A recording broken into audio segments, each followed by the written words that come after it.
Okay, it's 7 o'clock. We're going to get started here. First of all, thanks to everybody for coming out tonight. This is a outstanding attendance. I was telling Aaron, this is like the old Grange Hall days. You know, every Thursday night people show up at the Grange Hall and they stomp around and just debate things. So this is terrific.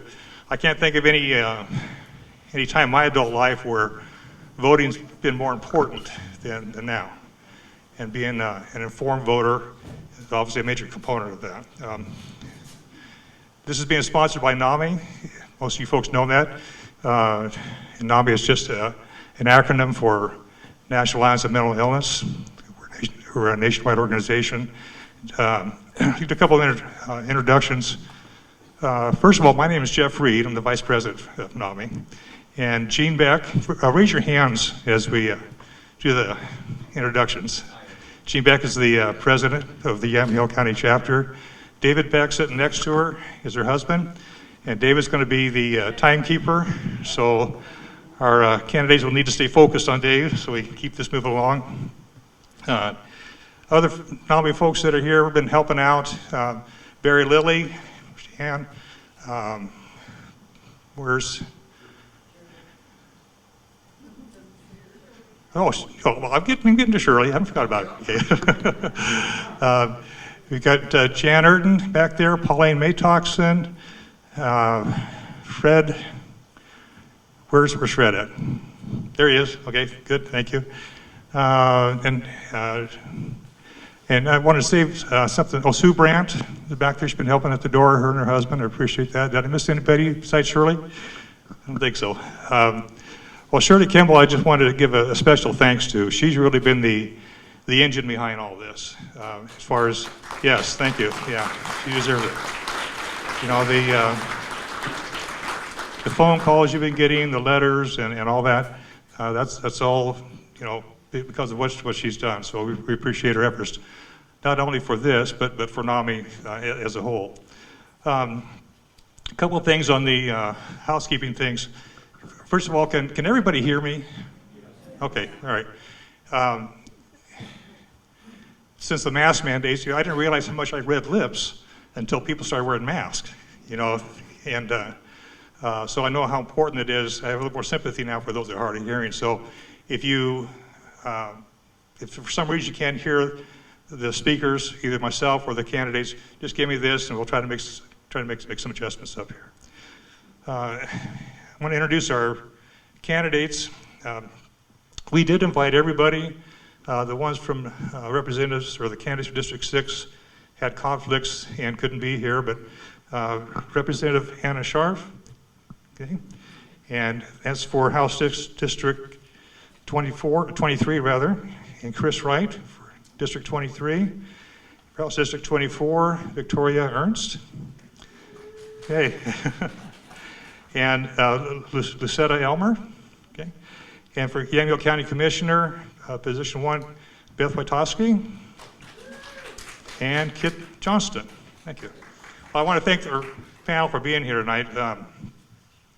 I know this isn't your first debate or forum, and it won't be your last. You know, so you've got a full schedule, and I know this is it just cuts into it. But we, you know, obviously a lot of us appreciate your efforts on being here. So thank you for that. Okay, Gene is going to give a couple. Talk to us for a couple of minutes about NAMI itself, and then we'll get into the format for the program tonight.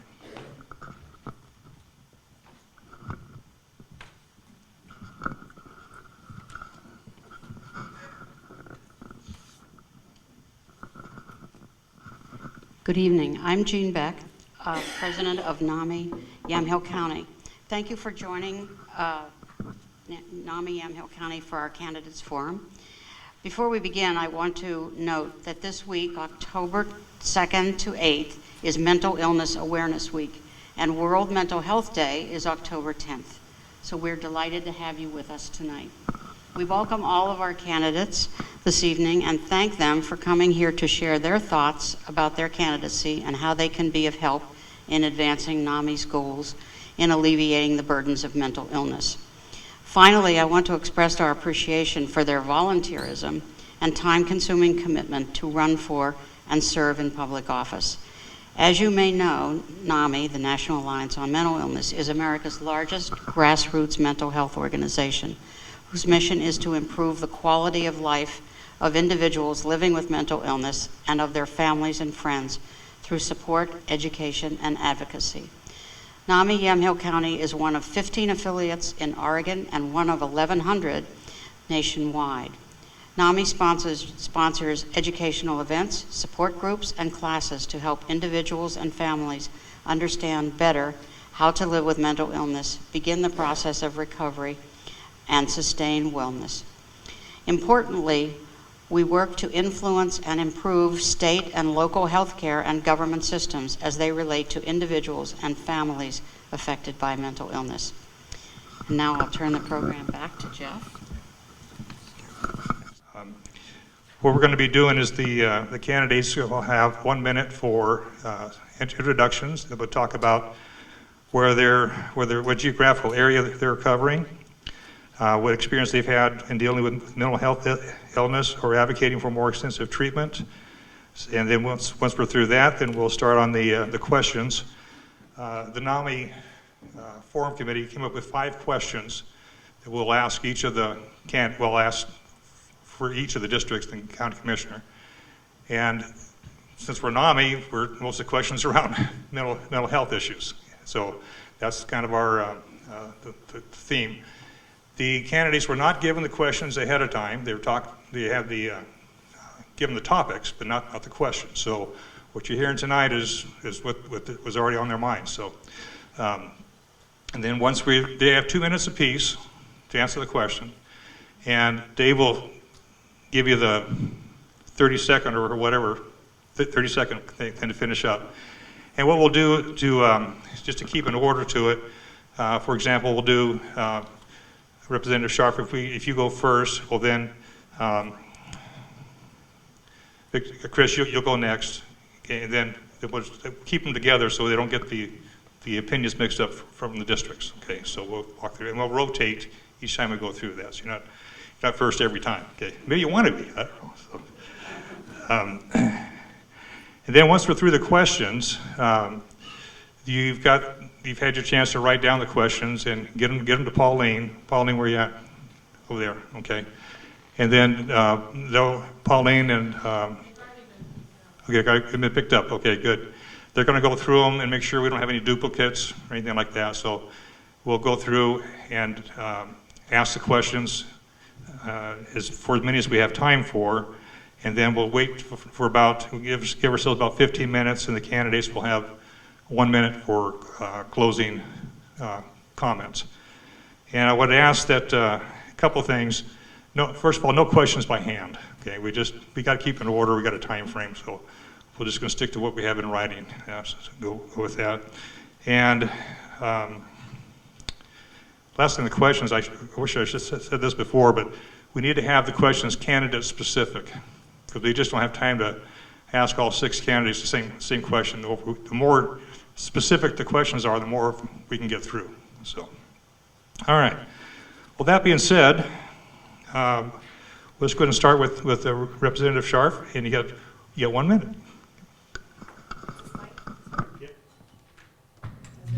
Does work. There it is. Good evening, everyone. My name is Anna Sharp. I'm the state representative for House District 23. House District 23 has changed quite a bit since redistricting. The nice part of that is it's now only 2 counties instead of 4, and it's actually contiguous, which is even better. I don't have to cross over other counties to visit all the constituents in the county.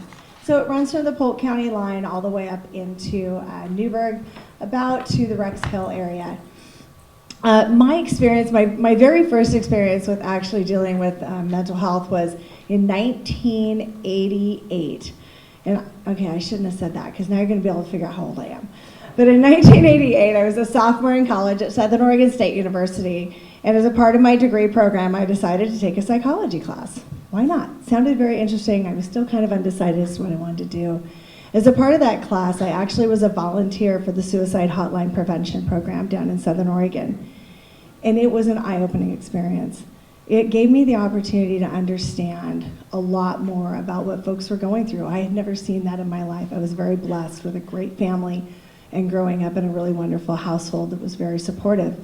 But not everybody has those advantages in life. And it really was kind of a change in my life.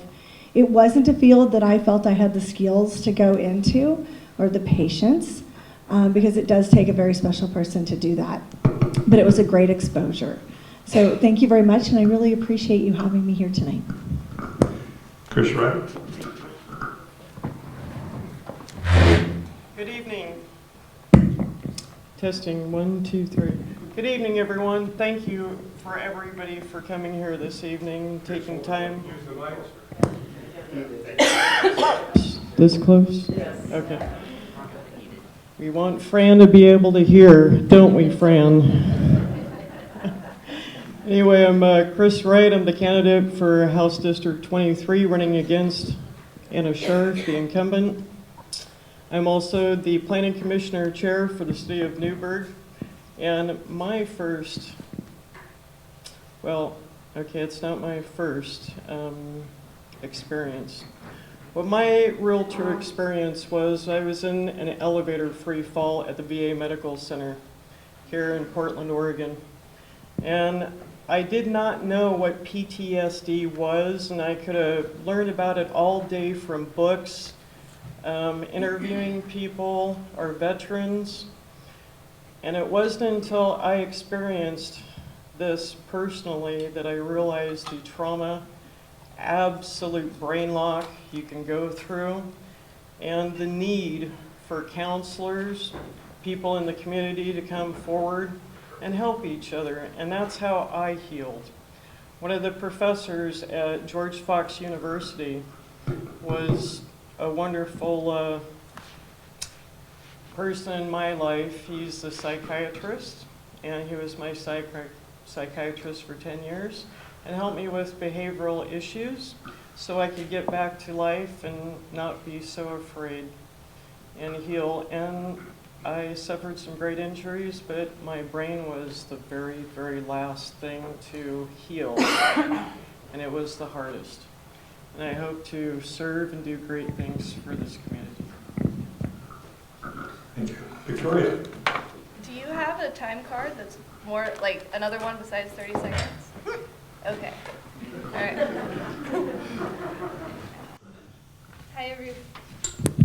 Hi, everybody. Thank you, NAMI, for hosting and everybody for turning out today. My name is Victoria Ernst, and I'm running for House District 24, which includes a lot of Yamhill County and a small bit of Polk County. So rural West Newburgh, Yamhill, Carlton, Lafayette, McMinnville, Amity, Sheridan, Willamina, Grand Ronde, the whole West Valley, big area. And my experiences with mental illness started when I was working in legal aid in Montana. I worked with people that were experiencing mental illness and having trouble getting access to the public benefits that were available to them. That was my first clue of how our system fails so many people. And that's what really is driving my desire to run. It's not just in the field of mental illness and mental health, but so many parts of our system are not working correctly, and we can do a lot better. And I've experienced as an attorney what it's like to work in a broken system, and I know that I can make the biggest difference and the biggest impact if I can fix the system or work towards fixing the system so that we're all served better. Thank you. Thank you. Lucetta. Good evening. My name is Lucetta Elmer, and I am a candidate for State Representative District 24. NAMI, thanks for having this forum. You know, mental illness is something that crosses all party lines, and it is a crisis in this district that we definitely need to keep our eyes on. And so I'm just appreciative of the time we have tonight to learn more about the issue at hand. I grew up in this district. I'm from this district. Grew up on a little farm out in Willamina and graduated from that high school. Went on to graduate from Linfield University with my degree in education. But the last 10 plus years I've been working in downtown McMinnville, owning and operating small businesses. And definitely we're seeing the issue down there, and we have for some time, of mental illness. I had the privilege to be part of a task force led by Chief Matt Scales where we tackled this issue, and we did see some resolution. We were able to work with community action partnerships to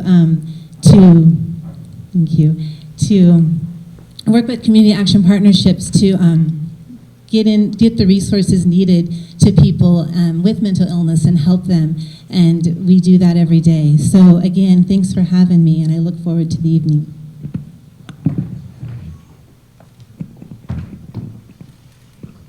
Hi, I'm Beth Waitowski, and I'm running for Yamhill County Commissioner.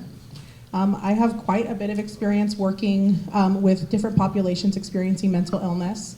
The first that I want to touch on is that for 6 years I was on the board of directors for YCAP and 3 years chairing that agency, where we really focused on not only the emergency care, but also the wraparound services in order to prevent folks suffering with mental illness from getting into a more dangerous situation or an unhoused situation, and trying to put into place prevention services to help protect people in the public safety. And secondarily, I'm a full-time teacher at Dayton High School teaching civics and economics. And let me just tell you, in the classroom, we see the full scale. We see the result of children who have parents suffering with mental illness, and we see the result of children not being able to access mental health care for their own moments of crisis. And so I've done a lot of work with referrals and finding supports and trying to keep our kids safe.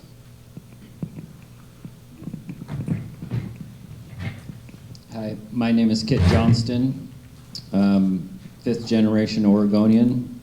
I've lived in Yamhill County for over 30 years. I'm currently on the Planning Commission for Yamhill County and the Newburgh Urban Area Management Commission. For mental health and how it relates to me is mostly personal with my family.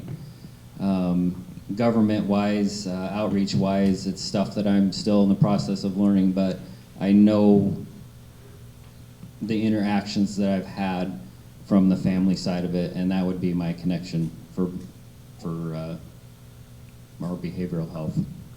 Thank you. Thank you. Just for you folks, if you could hold the microphone just like an ice cream cone, okay?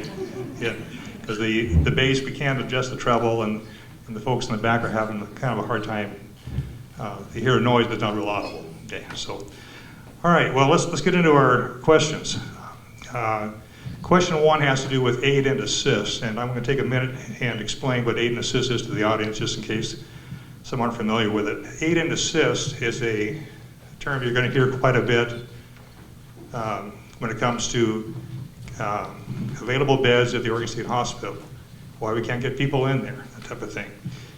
There's, the state of Oregon has mandated that the Oregon State Hospital, let me give you an example. I'm up here talking and Dave's tired of me talking, he comes up and slugs me, okay? And so I call the police, they arrest Dave, and I go on. And they can tell by Dave's behavior and his conduct that he really doesn't know what he was doing, that he really needs some help.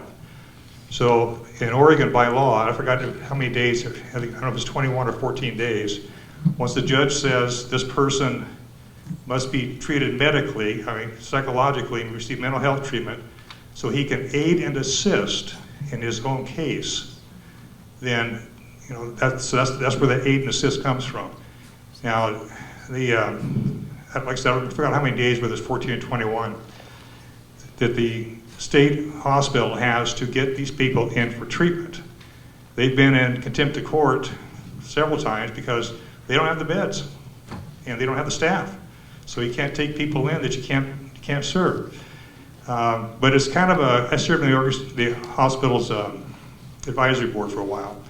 And I tell you, it's a real catch-22 because if you don't have the staff or the beds, and currently, this is why this question is on here, currently 80 to 85% of all the beds at Oregon State Hospital are aid and assist patients.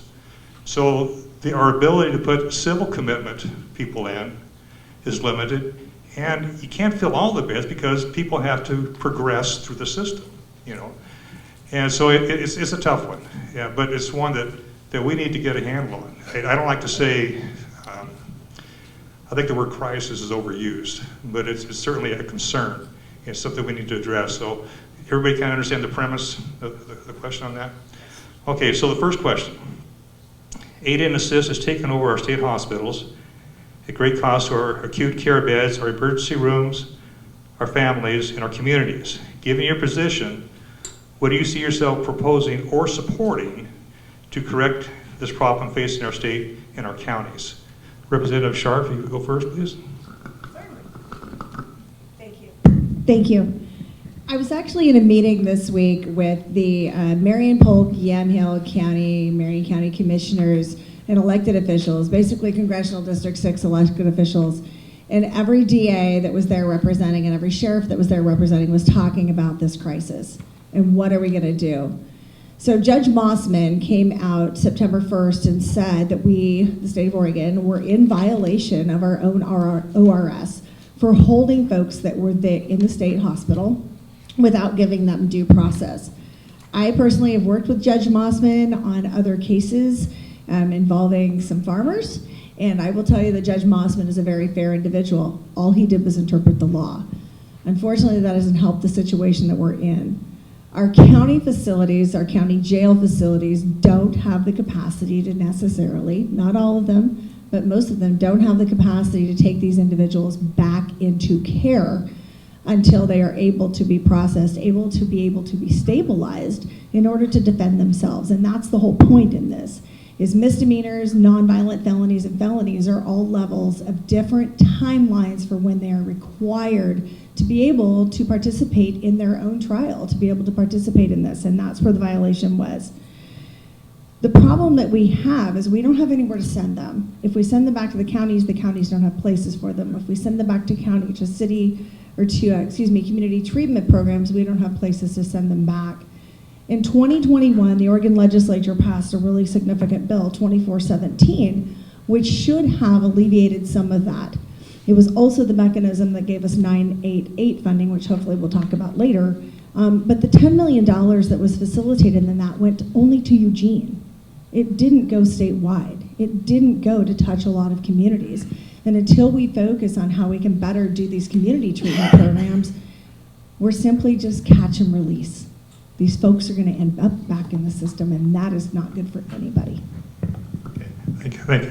And I might just mention too, when it says a catch-22, of course we want that person to get treated.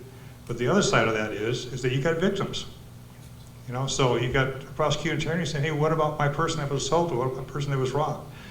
So, it's a delayed justice type thing. That's one of the reasons we're so concerned about it. And I'm sure that our concern will be echoed throughout the candidates here. So, Chris. All right, can you hear me now? As a commissioner, back in 2019, when the state hospital breached its capacity of 750 beds, I feel the state should have stepped forward and started additional facilities. Now, given our population and as population increase grows, I think this is a step in the right direction to have more than one facility. I think it's unrealistic. Elise Holloman's here. She knows that Providence and other hospitals have been overwhelmed with long-term stays from people that should be in the state-mandated care.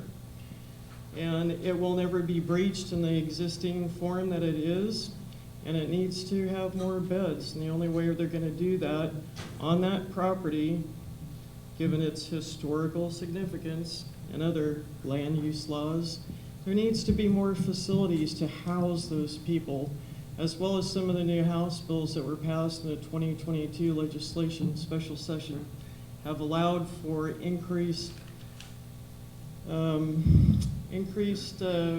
hopefully to find incentives for people to start coming in and working in the mental health care field as well. There's a deficit on both sides. And hopefully we can attract more people to this field given the incentives that those House bills did. And hopefully we can have some more facilities and be able to house these people correctly, give them the tools and stuff they need to return to society and become a part of our community again. Thank you.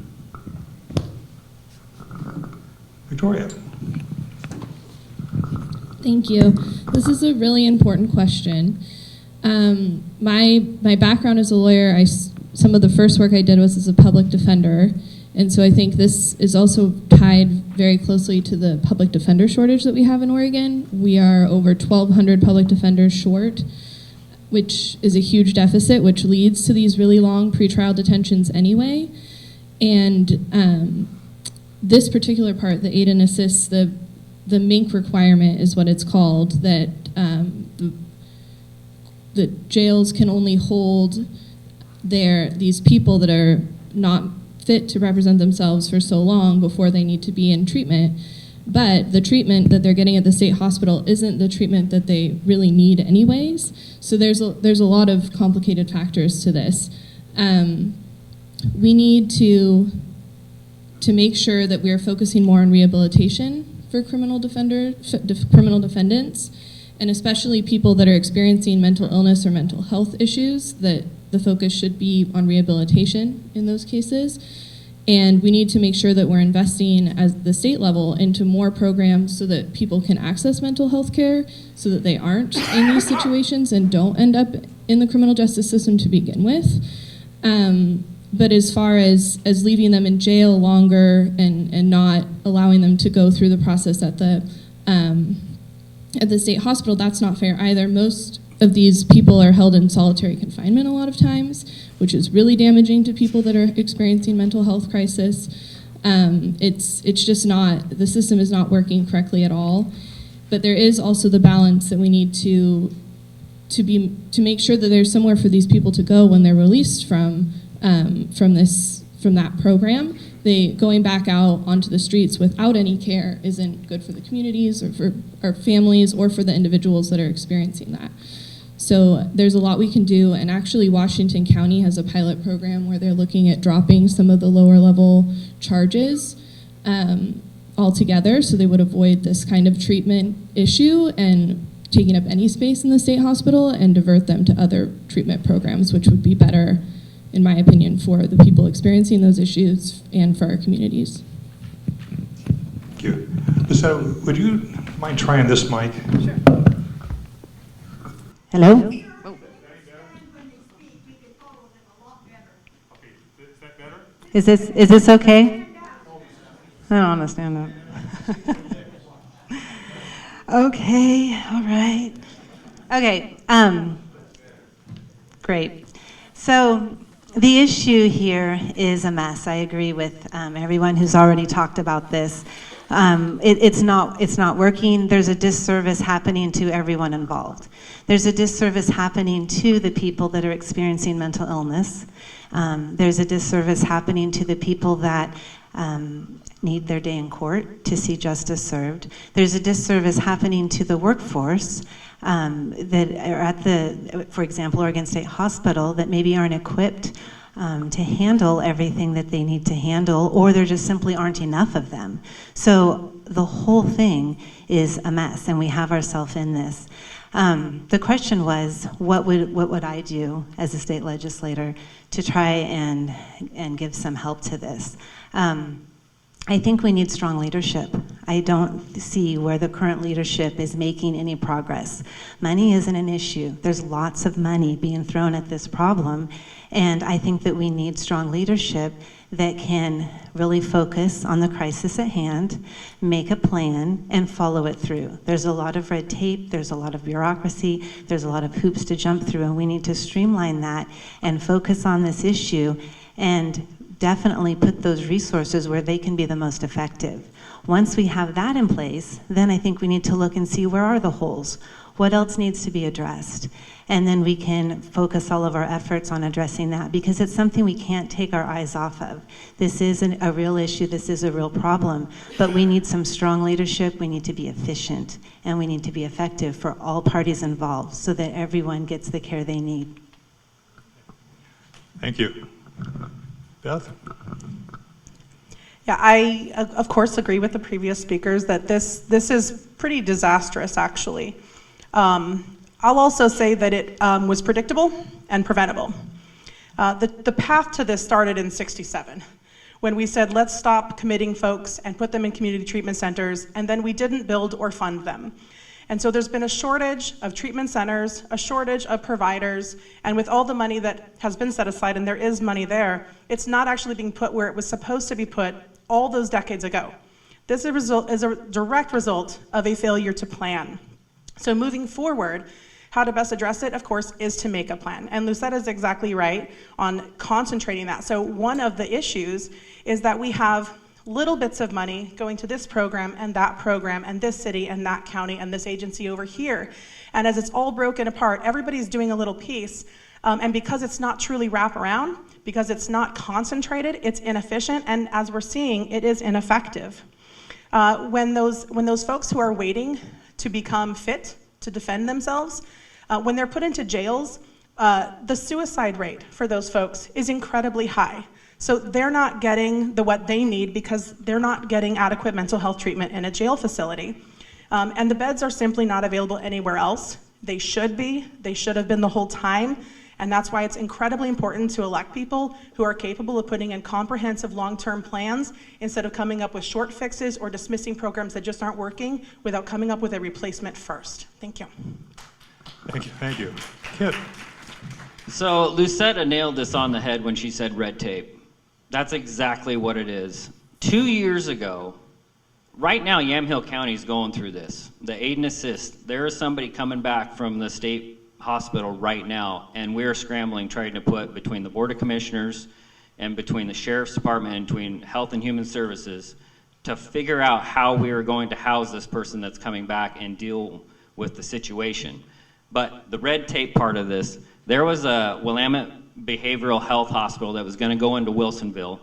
It was all going to be privately funded, not any taxpayer money or anything. It was going to be 100 beds that was going to relieve some of the pressure of this. And the governor had an emergency order that she could have signed off on all of the, there was, it was called a certificate of need for this hospital to go in. And they would not sign off on that certificate of need because of politics. We've got to get politics out of our healthcare, our HHS, our behavioral health system, period. All right, thank you very much. You know, when I hear somebody say, that money really wasn't the issue, it's just leadership, and I see other heads nodding, that concerns me, because all I've heard, especially when I was on the advisory boards, is we need more funding, we need more funding. Well, we're not getting what we're paying for as it is. And the people that are, I better go on to question 2. Okay. Yeah. That's a hot topic. Moving right along. Okay. All right. And Kit, since you got the mic, we'll start with you. Okay. Oh, okay. Thank you. All right. Is that mic better? Is that system better? Okay. All right. Good. Okay. Good. All right. Question number 2. Community mental health programs are seriously underfunded at the cost of our ill members, our families, our jails, our communities, mental health staff, and our communities at large. What will you do to secure more funding for community health programs? And I'm not talking over myself, but the money they were talking about was for the Oregon State Hospital in that portion. This is more for the local funding. So. Right. So right now, Senate Bill 4004, it funded, and Yamhill County received about $3.5 million because number one, the very first thing we need to do is retain the employees that we have. Right now, our HHS is short about 27 positions right now. So we can't even staff and help with the people that do need the help. Number 2 part of the Senate Bill 4004, there's going to be partial funding for new employees. So bonus program, well, the bonus programs went to retain. So there's going to be sign-on bonuses to get new employees into our healthcare field for our health and human services. And then the third portion of that, which was the largest, over half of that funding, this is a $500,000 bill. The other half of that is going to go to programs for behavioral health. Thank you. Beth. So that bill is a great start. Fortunately, there have been good decisions made for getting that money to work at this point, so that's really positive. I think one of the best parts of that is actually going to be paying for education so that folks who are working in mental health and are ready and want to become professionals and want to become providers will now have an affordable path to do that. I think that's going to be a fabulous application of that, but it's not going to solve the whole problem. So to the question of how are you going to increase funding, I will tell you with relationships. A large part of understanding how to get legislative movement is building relationships both with partners who are suffering a similar crisis so that you can deliver a concise and repeated message to the legislature, and also with the folks who are going to be receiving that message, making sure that they can hear the message because you have a relationship where they know you don't pick every fight, so the fights that you do pick, they know are important, and those relationships are how things get done. And when you build those relationships, showing up and having the discussions. Every time I've ever testified in the legislature, and it hasn't been lots and lots of times, but it's been several, and every time, every legislator, even when I show up to kind of yell at them, they thank me for coming because it's very rare that people come in who are not paid to be there, or who are not, lobbyists of some sort. And so when real people show up, when elected officials show up, they are grateful to hear the perspective, and they can put a story on the floor, and it's much easier to fund a story than a theory. So when you go share those stories, they can write you a check later. Thank you. Lucetta. Thanks. So, just so I make sure I understand, you're asking how we can make sure that counties are getting the funds they need to continue to, okay. So, and actually maybe increase that funding, not just maintain, but increase that funding. Okay.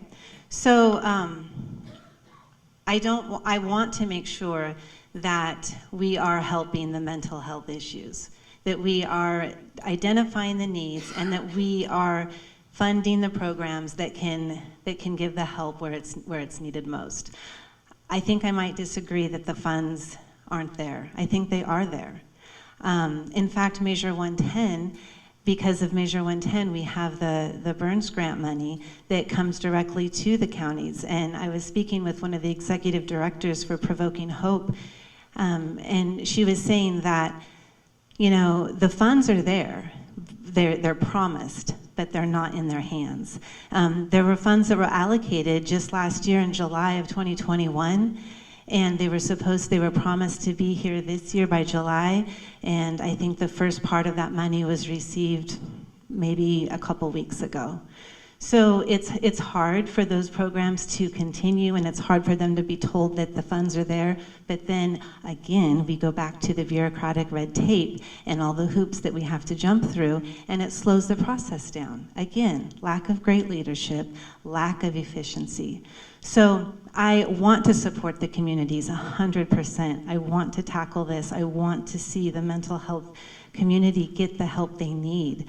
I desperately want that for them, but I don't think it's a lack of funding. Again, I defer to leadership. Thank you. Victoria. Can you hear me if I have this microphone but sit down? Okay. All right. So I think Lucetta made a really good point, and having a plan with funding is a really big deal, and Measure 110 and the rollout for that is an example of what happens when things aren't in place, when we decriminalize drug possession. And like she mentioned, the funds are just coming into people's hands now. So it's really too soon to know if that was altogether not going to work, but the moral of the story is whenever we have a plan, it needs to be followed through, and we need to plan it out. We also need to be faster with dispersing money. And I agree with the issues with red tape as well. And I can say from experience on the McMinnville Budget Committee, where I've seen what it takes to deal with grants. Also, I'm on the Finance Committee at YCAP, so I know what it's like when you get a grant and you have to budget for a person that you can hire now for 6 months. And I think everybody can agree that in this climate, it's not very likely you can turn around and hire somebody for 6 months. We need sustainable funding. So it's not just talking about cutting red tape. The way we cut that is we have to draft design grants in a way that people, small communities, small businesses can actually use them. And that includes counties as well, so that they can use the funds in a little bit more flexible ways. And I think especially in a rural area like District 24 is, it's going to look different than it does in Portland or Eugene or Salem. So for that reason, we need to have somebody at the table that's when these decisions are being made, so we can say, that's great, but in McMinnville or Yamhill County, we're going to need a little bit more time for this because we're having a harder time attracting talent here. And I will say that the Board of Commissioners, whatever the problem was, the delay in getting that money out, other surrounding counties got that money out faster, and we're competing with those same people. We're competing with those counties for the same people. So when they're signing somebody on a 2-year commitment, we can't sign them. So for those of you that are standing in the back, if you want, there's a couple chairs up here, and if you have a chair next to you that's empty, you might just raise your hand real quick. So, yeah. Don't feel like you got to stand the whole time. Okay, thank you. Chris. Hello again. Some of the funding is there and some is not. Indeed, we do need to remove some of the barriers for grants and provide more flexibility for our communities, city, county, and statewide. But we also need to maybe look at other untraditional funding. Something like the taxes that come in for our, a lot of you probably are not going to like me for this, to do with our forestry revenues that go for school. With our forests burning down and stuff like that, it is less reliable not only for schools, so we need to come up with some other untraditional way. And we might want to start pivoting the way we look at some of our funding for other things. Right now, like taxes for that we get in for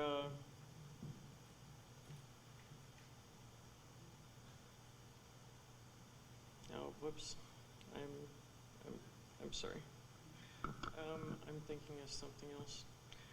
Anyway, some of our traditional tax funding, we need to go back and look at maybe some of the way that we actually fund some of our other things and look at them and reassess them and put our dollars in the areas that are more obvious that work. Predictable outcomes. And I'd like to see more federal dollars come in, as well as some of the funds that go to, I don't know, programs in the state that just aren't working. We need to redistribute some of those funds to things that are working. And thank you. Thank you. Representative Scharf.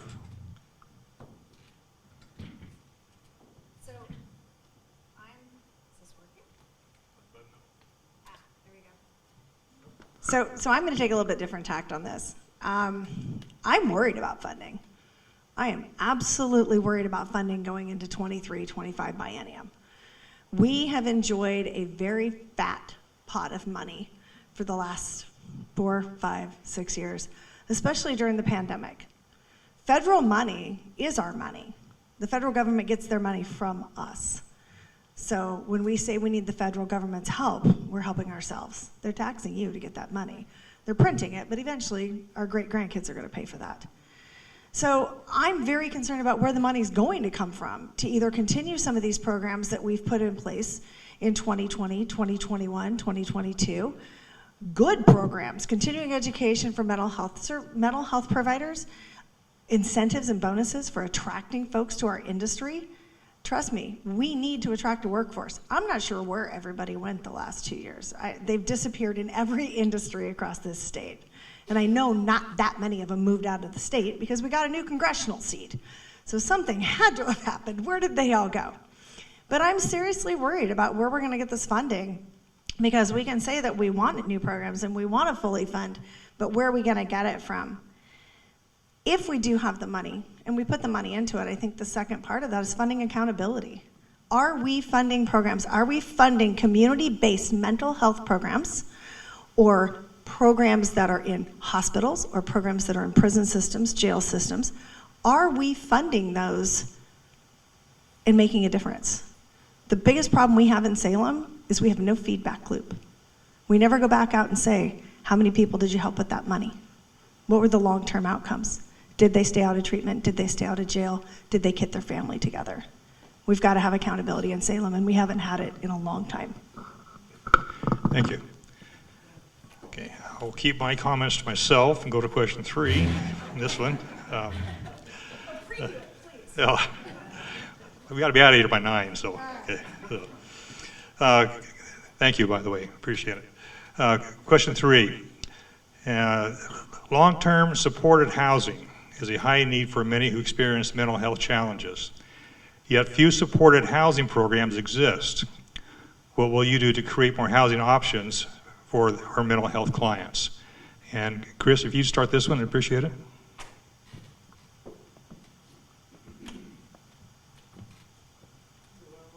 Batteries out.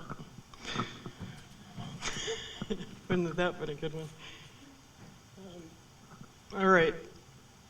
The first of its kind funding opportunity was done for unsheltered homeless people, but housing options are multifaceted. It costs us a lot of money to, sorry, the ice cream cone. It costs a lot of money to build regular housing, and it really takes a long time. Our hotels are filling up with vouchers and for other housing options. We've even had to put up tent cities. We're lacking in shelters. It's the first time our population is actually out. The homeless population or people in transitional housing is actually outweighed the amount of shelters out there. So one of the things that does need to happen for housing options, I think that along with the recycling that used to first was initiated, nobody wanted to use virgin recycling materials. Well, I think it's going to come down to mandatorily asking cities, counties, and the state to take some of their existing properties and cooperate with other stakeholders and community-based organizations in order to build housing that is affordable and accessible. And it's just not actually just housing. It can be accessible housing that's geared towards physical impairment, mental impairment, things that allow populations to also be successful. As it stands right now, people spend over 60% of their income in Newburgh on housing. And at some point, it may have to be that during redevelopment or new housing, that for every 10 apartments, like one is dedicated to senior citizens or underserved. Thank you. Thank you. Victoria.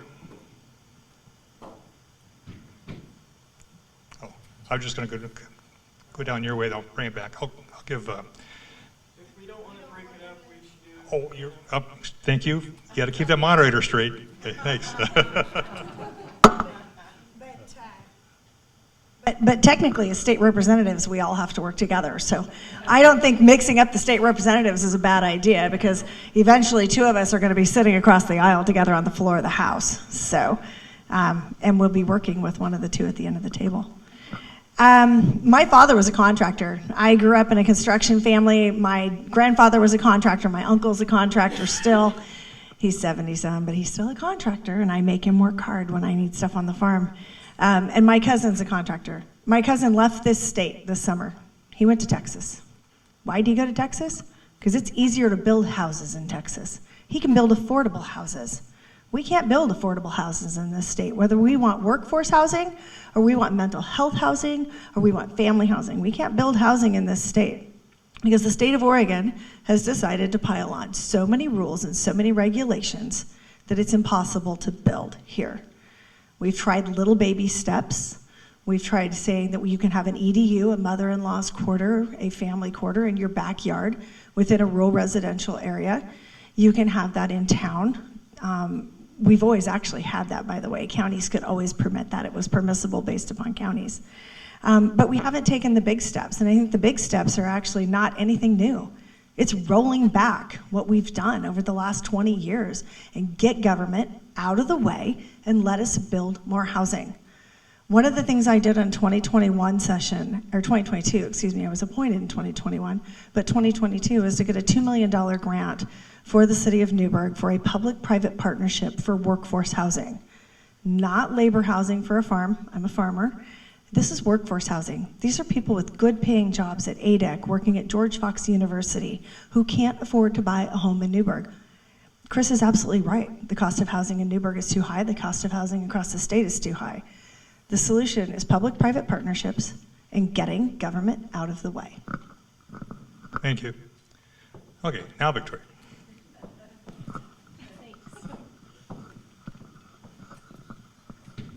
Okay, so in terms of supported housing, I just want to also point out that people that are experiencing severe and persistent mental illness it's not possible for them to be cured. Their illness can be managed, but it can't be cured. And so in those cases, there will always be a need for housing that is wraparound services for those folks that can provide stability so that they can stay on their medications, so that they can have the kind of supports that they need. And that's necessary. And NAMI actually does some good work with families and individuals to help educate people on how to manage living on your own, even in those supportive environments. So, and NAMI is not funded by the government, so more programs like NAMI would be great. Agreed. But I think there is still, we do have a role to play in this because it's affecting all of us, and you can see that even here in McMinnville now. The statistics say 26% of people that are houseless are experiencing severe and persistent mental illness, and it's probably a lot higher than that because it also takes an average of 11 years for someone to be diagnosed with mental illness.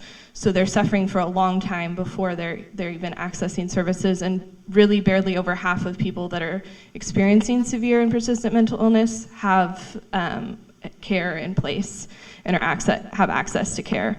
So the county and the city have done a lot, and YCAP as well, to get the navigation center going here, and also working on one in Newburgh, and also working on the turnkey shelters so that we can get people stable so that they can take advantage of services, because people experiencing mental health crises oftentimes are not able to take full advantage of opportunities available to them, which is another thing we need to be better at, is realizing where the obstacles are. And I think my experience as a lawyer working with that population would help. Thank you. The setup. Housing. Housing is an issue. Representative Scharf is correct. And so I'll just add on. Housing is an issue. Simply, if we're going to look at housing, there's a supply and demand. And right now, we have a big demand and we don't have a lot of supply. So there's an issue. I think that across the state, we need to be looking at local UGB restrictions and seeing what all available land that we can bring in and we can build on. We definitely have developers, we have builders. They do get stuck in the permitting process, and in the last 5 years here locally, we've seen the permit prices go up astronomically. That gets passed on to the homeowner. So prices are going up because of permit costs, prices are going up because we don't have enough supply.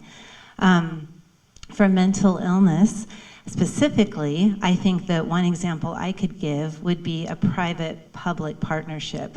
One of the businesses my husband and I own houses RV parks within the business, and one of those RV parks we have down on the coast.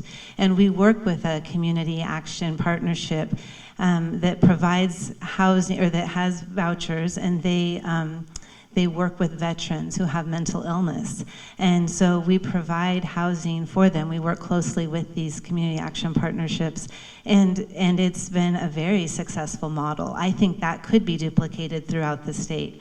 We're seeing these veterans come in and they're finding stable housing. They're getting the support they need to be active in the community and get their medications, and they're feeling they're feeling better. And so the success that we've seen in that is something that I would love to share and to see throughout the state. Thank you. Beth? So I'm really happy to hear a potential legislator mention UGBs and how difficult it can be to make changes. As the mayor of Dayton, we just completed the second in the state ever UGB swap. And it took about 10 years of very diligent work and planning. We had 4 different city managers who had to work on that before we finally finished it. So of the group of folks who started looking at it, I was the only one left by the time we finished it. And that's not how those projects should look.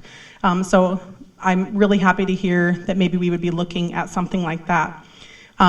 Additionally, the mention of the ADUs, the county can certainly make a pretty easy policy adjustment for ADUs in our rural lands. But on top of that, there's some other work to be done. Just this morning, I was in the city of Bend with about 400 other elected officials, and we were in a housing training discussing those needs and looking at veterans villages that are popping up in Union and Malheur County that are a really, really positive model. They're actually a partial ownership model, and so it's OHA supported. OHA does a bunch of vetting, and they find veterans that can deal with, it's a high barrier version of shelter because it is ownership. But then the veterans who are empowered to own their own home in these small footprints, they get their independence, they get their supports, they get safety, and they provide wraparound services so they have access to addiction treatment, mental health recovery, and other health care. So it's a great model. The city of Bend has additional models. They have something called the Cleveland Commons. That's not veteran services, but it's an additional or an alternative model where you have a small footprint and folks, if they're willing to accept the services, accept the treatment, can get into these homes. So for Yamhill County, the great thing is we wouldn't have to reinvent the wheel. There are several counties doing good work for high density. We have Senate Bill 8 that can be expanded so that we can build high density housing in commercial areas. We can do land inventory so we can identify shovel-ready projects to help reduce upfront costs of developers. We just need to take those steps. Thank you. Kit? So Yamhill County has multiple apartment buildings that are part of YCAP in cooperation with the Housing Authority. And Anna's exactly right. This is public and private partnerships. There's 8 of them that are operational now. There's 1 in construction. They're anywhere from supported housing sites for crisis. There's transitional housings. There's the one out in Sheridan is there's 10 apartments out there out of the 65 for veterans. There's a new one built right now in Stratus Village in McMinnville, a 175 apartment unit complex. These are all great projects that are going on right now. There's not enough of it. There needs to be more, but Yamhill County knows how to do this, and with cooperation with the Stratus Village one, the public and the private partnership was with Grand Ron, the tribe. They funded almost $7 million of that Stratus Village. So that is a huge, important part to this. Thank you. You know, I agree with the efforts that Yamhill County specifically has made. They've done, I think, a better job than a lot of ones out there, and so hats off to them for that. And people can't start the road to recovery without an address. It's amazing how much their life changes when they have that little bit of stability going on. So anyway, on to question 4. And Beth, we'll start with you on this one. Okay.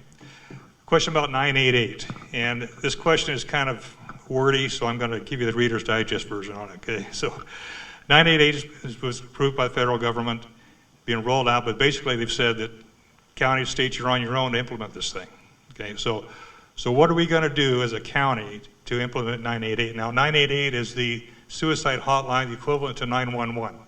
So instead of calling 15 different numbers when there's a crisis, they'll just call 988, and then the way it's supposed to work is that they'll get right to a person that can help meet those needs. So Beth, could you start us out? Sure, thank you. That's a great question. I think there's going to be questions remaining on 988 for a little while as that program really kind of gets going. The initial rollout, unfortunately, as we talked about with a 67 change in civil commitment, when you change something without having that plan in place first, it creates a lot of hurdles. It creates a lot of questions. It can create uncertainty. Unfortunately, with the initial rollout, one thing we've seen is some major criticisms of the law enforcement present in response to those early calls. So I think with Yamhill County looking at how to incorporate 988 and make sure that it's serving its purpose, and really serving those folks that are at a crisis point, I think we need to really step up some of the things we mentioned earlier, recruiting providers, training more providers so that there are folks who can respond, de-escalate, counsel, and kind of convince somebody to go to treatment. One thing that we know from data is that if somebody is at that crisis point and they call 988 and they decline treatment and they are not interested, what happens is they're forcibly treated, they're forcibly detained, and it significantly increases their risk of suicide over the next 6 months. And so we need to work on making sure that those providers are in place and the wraparound services are in place and the treatment is available so that the moment somebody calls, they don't have to fear arrest for their own mental illness. Okay, thank you. Kit? So 988 went live mid-July, and so what the county did as far as protocols for this is they did crisis intervention training for our sheriff's department as a start. The other thing is we have Oregon Firearm Safety Coalition.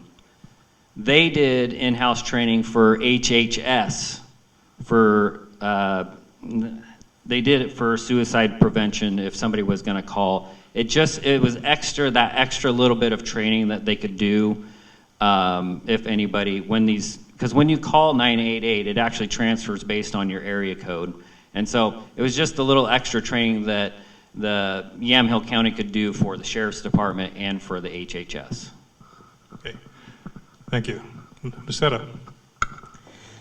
So 988 is the suicide hotline. It's currently being funded from the general fund, and I think that it does need to continue with a lot of things that are happening right now that are good ideas. And I grew up in a very small town. We had one pharmacy. He was also my neighbor. The vet lived on the other side of us. My dad built the pharmacy. My dad also built the vet office. They didn't get confused. The problem was we were applying the corporate activity tax to our pharmaceutical drugs in the state of Oregon, which was driving our pharmacies out of business. We were the only state in the United States that taxes pharmaceuticals. Now, we weren't taxing the pharmaceuticals to tax you individually. So if you come in to get your insulin or your blood pressure pills like me, you were not paying the tax because that's illegal, but the pharmacist is paying that tax. Unfortunately, Representative Nathanson, who runs the Revenue Committee, told me that that wasn't possible because we needed that revenue. But yet she couldn't tell me how much that revenue was. So the best I got was a tax holiday for 5 years and gave those small pharmacies, not all of them, a reprieve. I will be back again with the same bill to try and save our pharmacies and lower our drug costs. Thank you. Chris?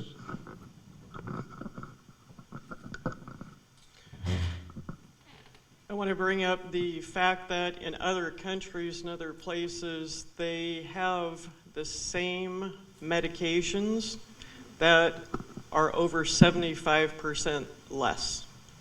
So, what is the manufacturers doing, and is there some way to go to them and either cap things, provide subsidies for the spread? I know some things were passed recently that will help lower the medication. Thank you. Thank you. Okay, this next question will go to Victoria and Lucetta about education. Our public education system is struggling. Teachers are leaving the profession. Costs are increasing. Our curriculum is being challenged. Our public school system is the only option available to the majority of our district. How would you propose we strengthen our public education system? Victoria, you want to go first?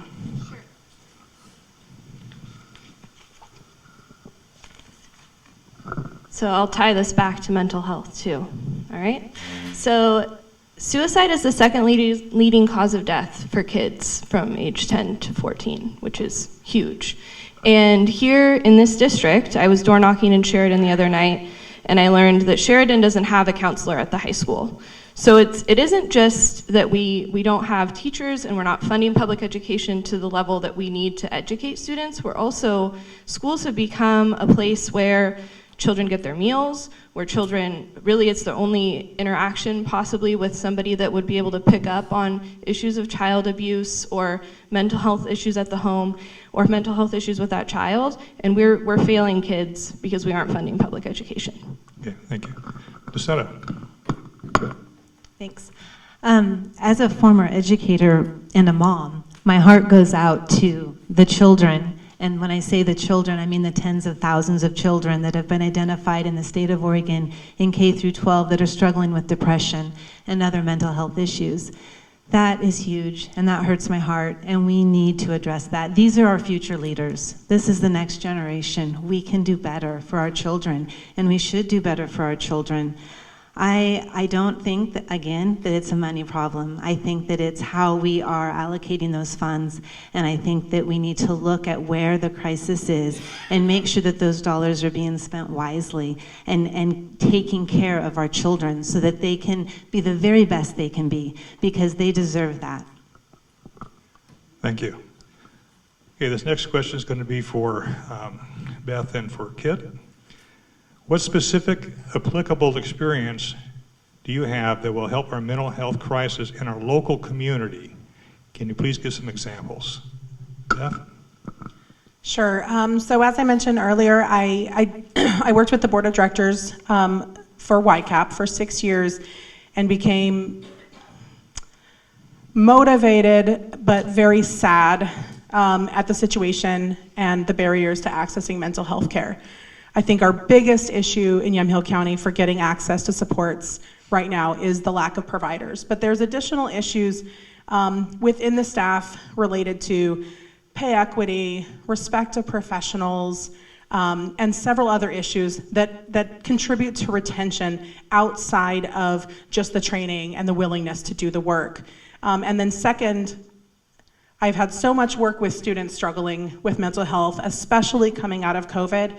Right now, the mental health needs in our schools are the highest they have ever been, and our resources are stretched so thin. It's insufficient. So, you know, my experience has been mostly struggling within the system and searching desperately for answers. Thank you. Kit?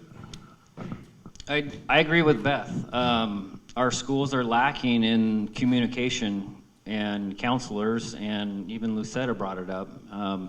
There's a WISE program out there. It's not the best, but it's definitely a good start or some base that we can start working with, and it's the well-being information and services for educators. And it's always it's also a good program even for parents and guardians to you know, watch the videos and kind of, it gives you the ins and outs of maybe the red flags to watch for in our schools. For me and my personal connection, what I'm going to bring for Yamhill County for behavioral health, I had a family member go through drug addiction, and this was about 10 years ago, and I was fortunate enough that our family came around this person, and I remember calling around, and it took about 24 hours before we could find a facility because they're all booked up. And the best one that we could find was a 5-day inpatient facility. And so we got that in there, got treatment for 5 days, and then it took 2 years of hands-on with him. But fortunately enough, it was, you know, because our family, you know, cared and we stuck with him. But we need to have, and we got to do better with having facilities closer to Yamhill County, because it's a strain on the families that have to get their loved ones to those services. So we have to have better facilities closer. Okay, thank you. Okay, I'm going to start back at this end of the table again. Pass mic back up. Yeah, thanks. So this will be for Representative Scharf and Chris. This might strike a little bit home to you. Water is the lifeblood of our communities and our farms. Access to adequate water is becoming increasingly difficult. What do you propose we do to help with this issue? Is it me first or me? Yeah, you go. Okay. So I spent last session sitting on the House Water, Ag and Land Use Committee, HAGALU, and we talked a lot about water throughout the state. The scary thing about our state is we have a water deficit in a portion of it, and we have too much water in other portions of it, and you can't move water. It's impossible to move it from the top eastern or top northern part clear down to Klamath Falls. You can't do it. It's impossible. But how we can solve that problem is we can look at water storage and giving Oregonians the ability to store water better. So right now, as soon as the water falls from the sky and hits the ground, it belongs to the state of Oregon. So we have to figure out how we capture that water between the sky and the ground in order to better prepare ourselves and or fill up the needs that we have with respect to water. Water is going to be the #1 topic next session, at least probably on the ag side, I believe. Thank you. Chris.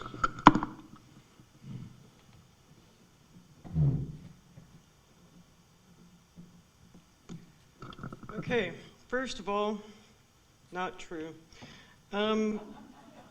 Okay, this is where I will excel as a research scientist. The largest sink of water in the world is right above your head in our atmosphere. It can be moved around. It's attached to the gases in our atmosphere. There's already one company in California that breached the technology to pull water from the air. You guys see it on a small scale on your air conditioners when you have to empty that little water cup so it doesn't flow over. That's pulling from the atmosphere in the air. We can then pull stuff from the atmosphere in the air into storage systems and remove the barriers in the law for water collection and redisperse it when needed. Thank you. This next question could go to anybody. So as a matter of equity, I'll start with Lucetta. Okay. What are the most important issues facing us today? Be brief but specific. I got a minute anyway, so. Okay. That's it? Most important? Yeah. The most important issues facing us today. Right. Well, for the state of Oregon, and if we want to keep it with mental health or just go broadly over the whole state, I think it's leadership. I think we have to ask ourselves, have we seen what's happened with this last administration in the state of Oregon? Do we like where we are? Do we like the direction this state is going? Are we happy with inflation? Are we satisfied with our economy? Are we happy with where we're ranking for our school system? And if the answer is no, then it's time to vote a change in. I think that this really is the opportunity for Oregon to turn a corner, because the answer is no, we don't like where we're at. We are not in a healthy place. So vote, and let's try to make Oregon turn around and become the beautiful state that it can be. Thank you. Victoria? So in just a minute, I am going to talk about rising costs, and specifically costs of healthcare and costs of housing, probably just housing actually. So rent is set to be able to go up 15% next year, which is ridiculous. And the way that the federal government is raising interest rates is just putting people that have less access to capital further away from being able to own a home and being able to have home equity. I mean, that's the basis. If you have to continue to rent instead of own your home, instead of getting a fixed mortgage, your rent could be going up 15% a year. That's at the discretion of your landlord. And those kind of things, the state could do something about that rent cap. And we need to, because that's going to only exacerbate the mental health issues we have, the homelessness issues we have, and truly all of the cost issues that we have, because nobody can afford that rent increase. Okay, thank you. And this next one is for you, Victoria. This next up. I asked them to be candidate specific when possible, so we got one. Okay. As a graduate of Newburgh Public Schools, what are your feelings concerning the development over the past year in Newburgh schools and city? Yeah, so I grew up in Newburgh. I went to school there from kindergarten through senior year of high school. And I have to say I'm incredibly disappointed. We're talking about mental health here today, and there are huge number of students in the Newburgh School District that the school district is telling you don't matter. And that's a problem because, like I mentioned earlier, it is a huge problem, especially after 2 years of COVID and isolation, that we're not supporting our students better. So and it's something that's especially difficult for me because a lot of those board members, Dave Brown in particular, was my coach growing up, and he was somebody I thought I could have gone to with any issue that I would have had, and that he would have been a supportive adult. And the fact that that's not the case is super disheartening, and we need to do better by our kids. Okay, thank you.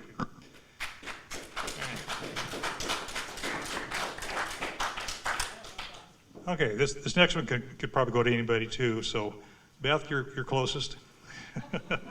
What do you? All right. Now, don't shoot the messenger here, okay? So, this is climate change. Is it real? Do you believe human activity contributes? If yes, what do you propose to do to deal with this problem? Yes, I believe climate change is real. Yes, I believe human activity contributes to it. I think at the county level, there are a few things that we can do in order to limit our local impact, although obviously we can't necessarily control global activity.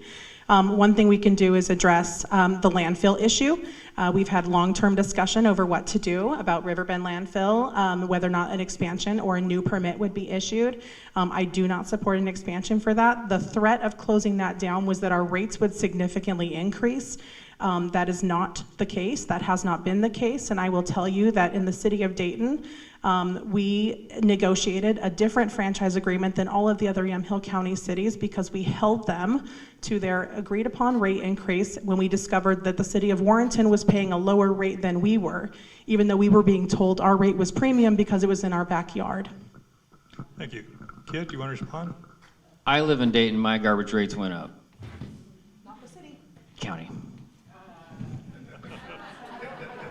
Okay. All right.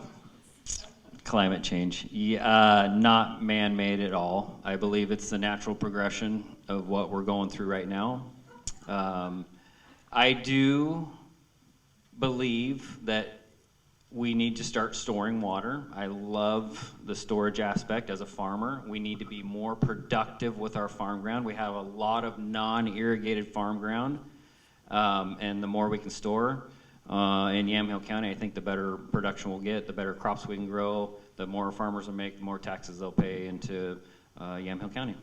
Okay, thank you very much. All right, we are right on track. So we're going to start with closing statements. You got a minute each for your closing statements. And so, Kit, we'll just start with you while you get the mic. I'm just going to keep it short. I think the biggest important thing here is that we build relationships with our other county commissioners, our state reps, our senators. We got to keep those lines of communication open. We got to be working with them on a day-to-day basis. It's important to know what's going on in the state because most of the things that are going to affect us may come from the state, and Senate Bill, or the Measure 110 is a classic example of that. That affects all of us, and we need to have a larger voice to, combat some of that stuff at the state. So, relationships. Thank you. Beth. After serving on my city council for 14 years and 9 years as mayor, I have a lot of experience in local nonpartisan government, and I feel like I kind of have to say that a little bit louder. Local government is intended to be nonpartisan. Delivery of services does not care about DNRs after your name. Your sewer is not impacted. Your library service is not impacted. And as much as we need to focus, because water is absolutely the gold. Mayors all the time say whiskey's for drinking and water's for fighting. These are critical things, but these are not partisan things. As your next county commissioner, I would do everything I could to focus on the Yamhill County needs, as I've done in Dayton, focusing on investment in infrastructure, on improving our public spaces, on improving delivery of services, and the advocacy and the networks. Fortunately, through 14 years of volunteer work, I already have established. Thank you. Lucetta.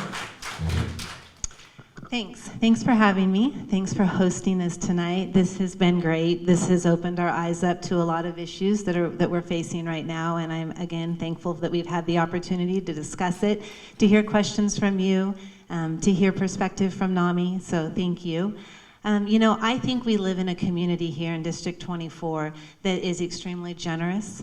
I think they're smart. I think they're hardworking, and I think they want to do the right thing. And so I just want to make sure that government doesn't get in their way. I want them to be able to go out and do what they are trying to do. We have a lot of organizations right here in Yamhill County that are focused on mental health, and they're trying to do it. And they are working their tail off, and they are seeing success. But I just want to make sure that they have the resources that they can to do that. I believe that strong leadership will help them with that, and I think that I am the best choice for that. I would appreciate your voice, or your vote. Thank you. Thank you. Victoria. So first I want to say thanks, Rep. Scharf, because you proved my point with the pharmacy issue. That's the kind of leadership that having a representative that's a Republican from this district gets us in Salem. We're not able to shape legislation in a way that can produce solutions that are going to fit for our needs here. And that's the voice that I want to be in Salem. That's the voice that is missing. We need somebody from here that understands agriculture. I worked in the nursery industry and the hazelnut industry for 6 years before law school. I also have a lot of legislative drafting experience, and I'm a lawyer, and I know how laws get enforced, so I can write legislation that won't be watered down in the courts and actually do what it's intended to do. And to be honest, Lucetta's saying change, but District 24 has been held by a Republican for almost as long as I've been alive. So that's the status quo. If you want change, if you want to see solutions that actually will work for us here, then please vote for me. Thank you. Yeah, thank you. Chris. All right, this is really snowballed mental health and other issues, right? So where does this all begin? Let's go back to the beginning. In Polk County, 70% of the homeless adults interviewed said they were homeless as children. According to the 15th Day Foundation, the 15th day of homelessness for a child is the day the child is lost to homelessness. Homeless children grow up, remaining challenged as adults for their entire lives due to this traumatizing experience. Trauma physically alters the human brain, doubling the size of the medulla oblongata, leading to susceptibility and vulnerability of developing PTSD for life and other disorders. We do it by nipping it in the bud, by helping our kids as we're running and catching all the other stuff. Thank you. Thank you. Representative Scharf. In 1991, fresh out of college, my very first job was a lobbyist in the state of Oregon. In 1991, we had balance in the state of Oregon. We passed really good legislation in 1991. We had bipartisan legislation. I left after 1991. They only met every 6 months, every 2 years. Who could make a living doing that, right? 12 years ago, almost 12 years ago, I went back to Salem. I went back to Salem as an unpaid lobbyist, an unpaid advocate, whatever title you want to give it. I went back because I saw what the partisan was doing. The partisan politics in Salem was doing to my family, was doing to my business, was doing to my community. We had one party rule, both chambers and in the governor's office. If you didn't play party politics, you didn't win. I didn't think it was true until I got appointed. Somebody asked me the other day in an interview, they said, what was the one thing you didn't expect going into that building, being appointed? I said, I didn't know what it felt like to not matter. It's time to bring balance back to Salem. It's time to make every voice matter in Salem. All right, thank you very much. Well, that's going to wrap us up. And I want to thank everybody in the audience for taking the time to be here tonight. You've been, very respectful, and I appreciate everything everybody's, the effort it takes to be here. Especially want to thank our candidates and Representative Scharf, and for your input, your honesty, transparency. So I feel like I'm leaving here as a better informed voter tonight. So thanks a lot. We appreciate it.